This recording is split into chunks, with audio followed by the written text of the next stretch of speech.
Eşref Tek.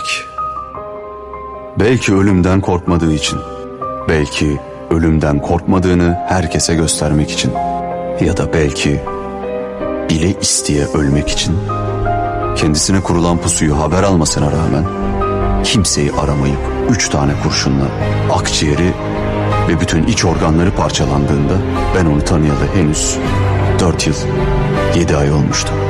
Beni görür görmez çok sevmişti. Yanına aldı. Bir daha da o ölene kadar hiç ayrılmadı. Öldüğünde arkasında yaklaşık 1 milyar dolar, öldüğüne çok üzülen ve kardeşi kadar sevdiği birkaç adam, bir de uzunca bir süre dillerden dillere anlatılacak bir aşk hikayesi bırakmıştı. Aklıma geldikçe beni en çok üzen şey, son nefesini verirken bile hala çok yakışıklıydı.